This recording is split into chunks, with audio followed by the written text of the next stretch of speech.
नमस्कार, हेडलाइन में आपका स्वागत है। रंजीत बख्शी जन कल्याण सभा के अध्यक्ष अखिल बख्शी के नेतृत्व में आज बुधवार को सभा के अन्य पदाधिकारियों व स्थानीय लोगों ने पठानकोट मंडी फोरलेन निर्माण कार्य में नेशनल हाईवे अथॉरिटी इंडिया द्वारा बरती जा रही कोताही के दृष्टिगत नूरपुर के एसडीएम गुरसिमत सिंह को ज्ञापन सौंपा है। उन्होंने कहा कि रोड सेफ्टी गाइडलाइन को दरकिनार करके एनएचएआई फोरलेन निर्माण में जो कार्य कर रही है वह सुरक्षा की दृष्टि से संवेदनशील है और इस फोरलेन निर्माण में रोड सेफ्टी गाइडलाइन को फॉलो न किए जाने पर कई लोगों की जान भी जा चुकी है। उन्होंने कहा, जी, आज हम लोग सब यहाँ पर एकत्रित जो हुए हैं, हमारा जो मेन एजेंडा है, मेन पर्पस है, वो है जो 4 लेन का काम जिस तरह से पठानकोट मंडी नेशनल हाईवे का चल रहा है, उसके खिलाफ हम लोग अपना रोष प्रदर्शन करने के लिए आज यहाँ पर आए हैं।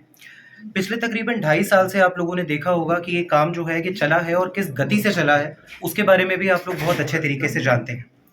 और यही गति जो है जहाँ पर बेतरतीब बिना किसी से पूछे, बिना किसी से परमिशन लिए, बिना अपनी खुद की सेफ्टी गाइडलाइंस को फॉलो किए, जो आपके ठेकेदार हैं यहाँ के, वो अपनी मर्ज़ी से जहाँ उनका दिल करता है वहाँ पे रोड रोक रहे हैं, अपनी मर्ज़ी से डाइवर्जन्स क्रिएट की जा रही हैं, अपनी मर्ज़ी से वहाँ पर खड्डे किए जा रहे हैं। और इसके कारण पिछले 2 साल में, और मैं 2024 को काउंट नहीं कर रहा, 2022 और 2023 में तकरीबन 42 एक्सीडेंट्स सिर्फ इस रोड के 3 स्ट्रेचेस में हुए हैं। जो आपका मेन ब्लैक स्पॉट है, जो है आपका जसूर से बौड़ का, भटवार से नागनी का, और साथ ही साथ आपका नागाबाड़ी से लेके राजा का बाग का जो स्ट्रेच है। इस चीज़ को लेके हम लोग आज एसडीएम साहब के पास रिप्रेजेंटेशन देने आए हैं, ज्ञापन देने आए हैं, ताकि हम लोगों को जो हमारी डिमांड्स हैं उनको वो लोग एनएच के ऑफिशियल्स तक पहुंचाएं। हमारी पहली डिमांड ये है कि जितने भी लोग जो एक्सीडेंट के विक्टिम्स रहे हैं, उनकी फैमिलीज़ को आइडेंटिफाई करके, यदि वो खुद करते हैं तो ठीक है, अदरवाइज़ हम लोग करके ले आएँगे। उनको जो है एडिक्वेट कॉम्पेंसेशन दिलवाई जाए। अगर उनके बच्चे माइनर हैं, तो उनको एजुकेशन का अलाउंस दिलवाया जाए जब तक उनकी पढ़ाई कंप्लीट नहीं हो जाती। और साथ ही साथ अगर उनके परिवार में कोई एम्प्लॉयबल मेंबर है, तो कल को जो भी टोल प्लाज़ाज़ बनेंगे, जिस भी तरह का रोड मेंटेनेंस का कार्य जो है, जो सरकारी किया जाएगा, वहाँ पर इनको एम्प्लॉयमेंट देने का कोई ना कोई प्रावधान किया जाए। नंबर 2 जो हमारी डिमांड है वो है जसूर बाज़ार को लेकर स्पेसिफिक, क्योंकि ये इकलौता ऐसा बाज़ार है स्ट्रेच पे जिसको बाईपास नहीं किया गया है।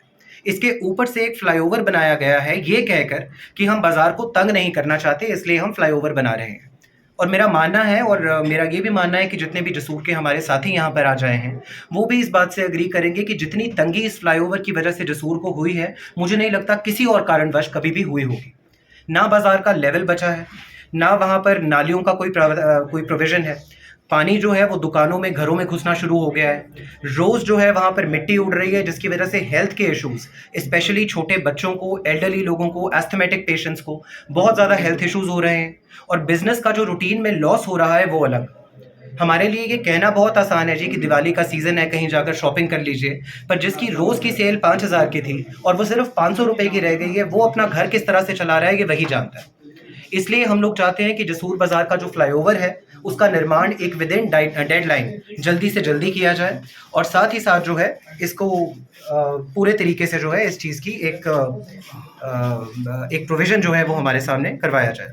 और इसके अलावा जो सेफ्टी मेजर्स इनको फॉलो करने चाहिए, जो सेफ्टी मेजर्स फॉलो करने चाहिए एनएच वालों को, एक ministry of road transport and highways का सर्कुलर है हमारे पास, जिसमें उन्होंने की गाइडलाइन स्पेसिफिकली लिखी हैं कि क्या-क्या किया जाना चाहिए और क्या नहीं।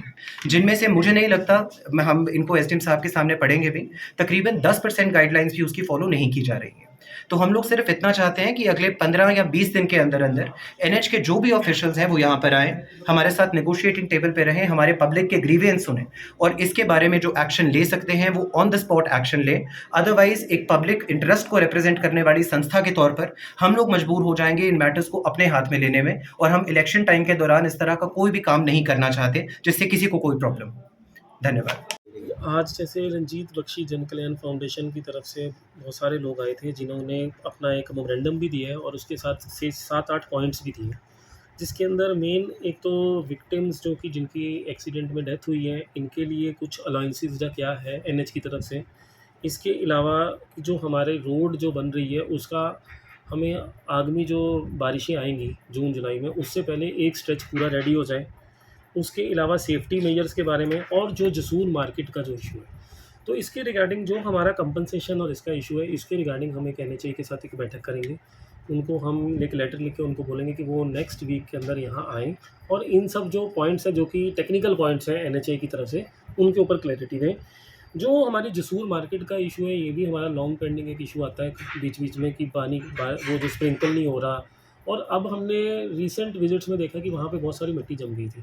तो कल इनको डायरेक्शंस दी गई थी कि वहाँ पे ग्रूमिंग करें और सारी साफ़ करें। वो कार्य स्टार्ट हो गया है और उसके बाद जो कारपेट बचा हुआ है, जहाँ पे कारपेट होना है, कुछ छोटे-छोटे 2-3 स्ट्रेच हैं, उस पे कारपेटिंग करके, ताकि क्योंकि ये हमारी एक परमानेंट डाइवर्जन है, तो ये हमारी एज़ सच वैसे ही डाइवर्जन होनी चाहिए जैसे कि हमारी बाद में रोड बनेगी। क्योंकि ये हमारी कोई 10 दिन की डाइवर्जन नहीं है, ये हमारी कोई 1 साल और चलने वाली डाइवर्जन है, क्योंकि जैसे कि ब्रिज का वर्क चल रहा है, तो ये परमानेंट डाइवर्जन यूज़ होगी। तो इसके रिगार्डिंग हम दोबारा से इनके साथ टेकअप करेंगे, ताकि नेक्स्ट वीक तक जो भी इन्होंने जसूर मार्केट का इशू है वो सारा रिज़ॉल्व हो जाए और उसके अलावा हम इनके साथ एक मीटिंग करवाएँगे। इसके अलावा जो सेफ्टी मेजर्स हैं, इनके लिए हमने भी इनको 2 दिन पहले एक लेटर दी है और उसके ऊपर इन्होंने हमें ये बोला है कि 1 हफ़्ते के अंदर-अंदर जो सेफ्टी मेजर्स हैं, कुछ इन्होंने लगवाए हैं। जो एक हमारा एक्सीडेंटल और ब्लाइंड स्पॉट बना था, वहाँ अभी इन्होंने क्रैश बैरियर्स लगाए हैं। इसके अलावा जैसे ही कोई भी ब्लाइंड स्पॉट हमारी नज़र में आएगा, तो हम इनको बोलेंगे कि वहाँ जल्द से जल्द क्रैश बैरियर्स लगाएँ। हमने इनके साथ जैसे कि रेगुलर इनके साथ हम ये मैटर्स टेकअप कर रहे हैं, क्योंकि पिछले 2-3 मंथ से हमने देखा था इन्होंने काम को स्पीड अप भी किया था, कुछ स्ट्रेचेस में फास्ट ट्रैक कर दिया था। लेकिन अभी जैसे हमने देखा है कि कंडवाल से जसूर में तो फिर भी स्पीड अप हुआ है काम, लेकिन आगे जो है उसके बाद थोड़ा-सा स्लो है। तो हम वो भी इनके साथ अब मैटर टेकअप करेंगे कि उसको भी उसी स्पीड पे करें जो कि इनका पिछला स्पीड अप हुआ है काम। सर जसूर बाज़ार के जो पिलर हैं उनकी शटरिंग वैसे की वैसे ही है पिछले 6-6 महीने से। तो पिलर सर कब तक ये काम कार्य पूरा करने के लिए इनके निर्देश दिए जाएँगे?